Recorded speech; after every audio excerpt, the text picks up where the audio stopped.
Hi, I'm Dan from Gnosis Studios. Thank you for joining us. We are basically going to be doing a big project over several videos, which hopefully you will join us for and continue to stay with us. And what we're going to be doing is we are going to be making a big cosplay sort of costume. We've taken the design inspiration from a load of Games Workshop artwork for Chaos Champions because they're big, scary and evil and they look cool. So one of the ones we've kind of decided to go with was Nurgle, who is some sort of god of disease and plague, and they look cool because they're kind of diseased, they're rotting, they've got bloated stomachs, entrails hanging out, and it'll allow us to do some very cool things. So we'll be able to make like a fat suit, we'll be able to do some horror effects, we'll be able to make some fun armor, some fun weapons, and just generally have a bit of a laugh while we're doing it. So what we're going to kind of do is we're going to go through everything from the pattern making, the fabrication, health and safety, how to do everything, and the sort of the easiest ways and some of the tips and tricks that we actually do. Today we are going to be making a foam helmet, and what we are going to do is we are going to use an existing pattern that you can already buy on the internet, so you don't have to spend hours making your own pattern up. So we've gone on Etsy, we found one that we thought looked quite similar, we've printed it off, we're going to be cutting it out, and then we're going to be sticking it together and doing the base parts. Now, a good thing to know with existing patterns is that they are obviously there for you to buy commercially. What you generally tend to do is certainly from our approach, if you were going to do this from like a construction point of view, is make it your own. Put some effort in, put some thought. It doesn't have to be a carbon copy of what you buy.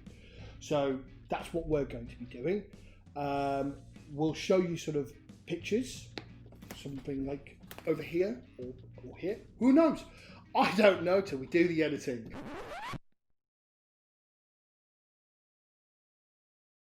But we will show you pictures of the helmet. We'll show you the pictures of the inspiration behind this. We're not going to do exactly like the Games Workshop artwork. We're just using it as kind of like a design process, design concept, and we're going to get creative. Okay, so we will see you in a minute where we will start looking at the pattern and we will start cutting out. Welcome back. Okay, right, so we are going to look at the pattern. So one of the interesting things about patterns is you can spend literally hours making your own pattern, faffing around with it, getting it so it works perfectly well. However, there are also people who do all that for you and then sell the patterns commercially available, and they are not that much money. So we bought one from a company called Motherlode Cosplay, I think. It was on Etsy. It was about £5. Can you see it? There you go. There you go. That's kind of what we're going to be making. So it's kind of a generalised sort of Chaos Warrior helmet. So we're going to be fabricating out of foam. And what we're going to do is we're going to take the basic idea from this, and then we're going to be altering it kind of as and when we do, just to give it a sort of our personal style. So first thing you will probably see is when you have a look at this, is we have taped it together with not sellotape. No, we have put it together with masking tape. Now, the reason we use masking tape is it's paper, it's fairly see-through, and it means we can still see the lines and it cuts a bit better. It also means that if you do need to sort of alter a pattern there and there, you can, because you can draw on it. It's amazing stuff and it's really cheap. We use it for all sorts of stuff around the workshop. So, first things we're going to do is we are going to cut it out. So, we'll see you in a minute.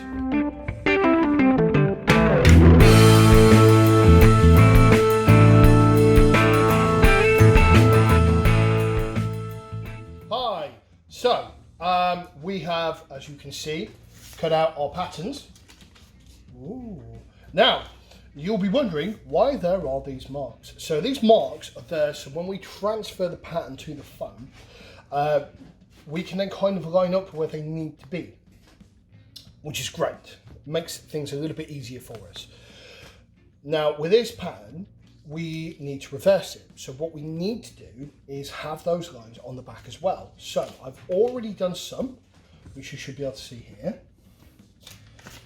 I've got one more to do, which I'm going to do now. So give me a couple of minutes. Now, so someone here did already notice that I'm not using Sharpie pen and that I'm actually using something else. So what I'm using is a type of metallic pen, papercraft pen. I think hopefully you can see them. If not, we'll take some pictures of the packet. They're about a £5. Now, the reason we do that is most of what we build is foam props, and we use liquid latex to sort of do the finished effect colour. And Sharpies, not entirely sure why, but we're not the only people to have discovered this. They've got something in the ink that basically bleeds through latex and Isoflex, and I believe, I've been told, Flexi Paint as well, and some of the stuff other cosplayers use, and it basically just kind of leaves this sort of pink red colour, which can be somewhat frustrating when you've spent a lot of time and effort making something green, and then suddenly what you labelled your bit of foam, say like number 3, suddenly appears in the middle of it in pink. Very frustrating. So we actually use these because we don't have that problem with this, and they also transfer very well onto foam, which is what we shall be doing in a second. So what we're going to do, we've got, obviously we're filming here, we're not going to kind of be live, but we will be answering questions when we're live, but we're also going to answer some questions now. So have we got anyone here that has some questions? If so, sort of shout them out and I shall do my best to answer them. So you're using foam to make this. If I was making this at home and I don't have access to foam, is there another material you think that would be semi-effective?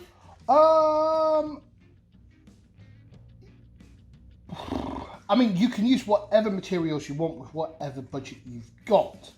I mean, obviously, if you haven't seen it already, go and have a look on Google. But they have, I think it's in America or Australia, these massive cardboard fights, these cardboard battles. They're very cool, where they basically make themselves armor and stuff out of cardboard. And they basically batter each other till the cardboard smashes off. It looks amazing fun.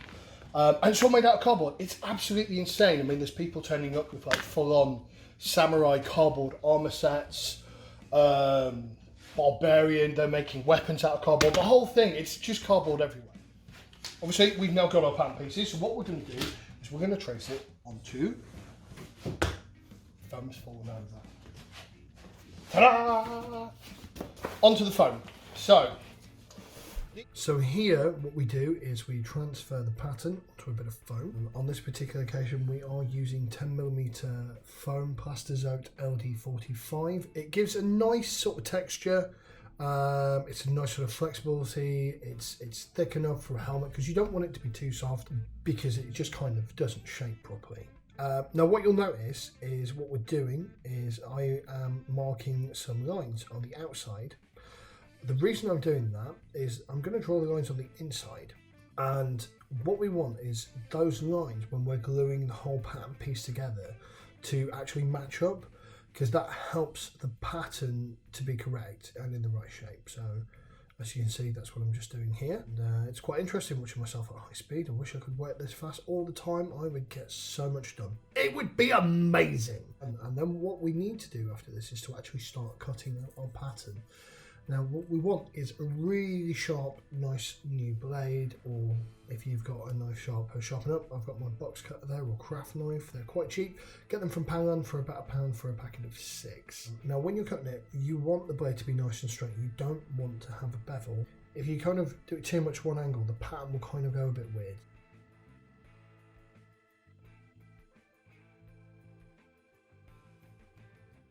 Hello! Right, so, okay, we have all of our lovely parts cut. And now what we're going to do is we're going to start to assemble them. So, well, the first things we need to do is we need to get some sandpaper. And we are going to sand the edges. What that will do, that will break up the edge of the foam, and it will allow the glue to adhere better. We call that term keying. And then what we will kind of do is once we've sandpapered them all, we will then start to get some glue on, and we will start to glue it together. Okay, so first things first, sandpaper foam. Now, so yeah, with the sandpaper, we are literally, as I said, we're sanding it, we're breaking up the edge of the foam, because the way that the foam's made, it's kind of all sealed and it's all kind of shiny, and sometimes the glue doesn't like to adhere. But by basically just sanding the edge, we're just breaking it up a little bit and we're sanding it. Now, you know, you can wear a mask for this. You probably should wear a mask for this, but for the sake of this demonstration, as you can see, I haven't. Now I'm basically using the glue. It's an impact adhesive. There's many different forms out there. One thing we will say, that it is made of poison. All the poison in the world, and you should wear a safety mask. You should wear a proper sort of mask. You should go online and have a look at the manufacturer's details and find out the best mask to wear. On this occasion, what you can't see is the normal workshop is absolutely massive, and it's got such a large surface area that for this tiny little bit of glue, it's not too bad. But we do also have like an extractor, so we kind of stick stuff through. Now, if those who are being a bit more observant may notice that what I'm actually spreading the glue with is a old Sheffield steel butter knife. Why? I actually like them. I go to things like car boot sales and charity shops, and if I see some, I buy them because I find that they are, for me, the best thing to sort of glue edges with. It gives you a nice, clean, even, consistent coat. Do we have any questions regarding glue and foam sticking together? So what consistency are we looking for the glue to take when we're assembling it to know when it's ready to... So, when the glue is curing, it should kind of still be slightly damp to the touch, or cool to the touch I should say, but kind of look like it's dry. So, we've got all of our glue on, so now we kind of need to wait. We shall go put the glue over here. And because, as I said, it is quite fumy, we're going to go put it back in the container so we can remove it, and we're going to put the extractor on for a couple of minutes, which you won't hear, just to kind of pull the fumes out of the air. Okay, Scooby-Doo time is over. The glue has now sort of got tacky. So we should be able to start putting this together. So, you will have seen earlier, we had these lovely lines that we've drawn on. So they are there to kind of show us, to make sure that we are lining this up. So, what we want to do is we want to start on a singular edge, like we're doing here. Okay. And we are basically starting to put it together. And what we want to do is kind of pinch it at the same time, because it is an impact adhesive, so it does require a certain amount of pressure to properly work. So this part is definitely worth the time to make sure you are doing it right. So what we're trying to do here is we are trying to get it all stuck together, a nice equal amount of pressure. As you can see there, what I'm doing is I'm just pushing the seams down because we want it to bond. If you don't apply enough pressure, it won't properly stick and it can start to come apart. And it's just pick a section, go there. What I generally tend to do is I try and do the hardest parts first.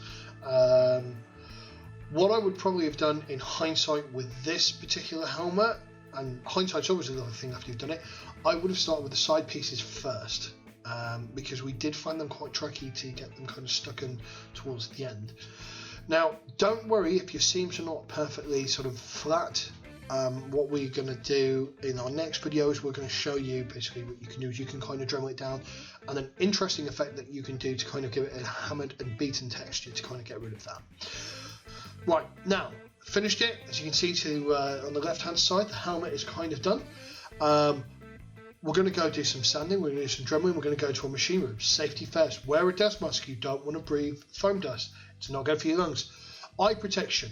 You want to do eye protection because you don't want to get foam in your eye. It can scratch, it's very important. And there is a foam tube which you'll see what it's about next week. This would be a great time to absolutely torture my editor and kind of say, hey, well, this is our first video, thank you for watching. Why don't you hit subscribe? And we're going to be doing a video every month with some more prop making. With this one, it's going to be like a huge elaborate thing that keeps going and going and going, and we might have some other videos in between when we have some cool fun ideas. So don't forget to hit subscribe, because apparently it's a thing now that people do. So hey, come and join us on our next video, and we're going to sort of finish this up and get some more fun, interesting details and finish that helmet off. In the meantime, from Gnosis Studios, thank you for watching and take care. Happy building!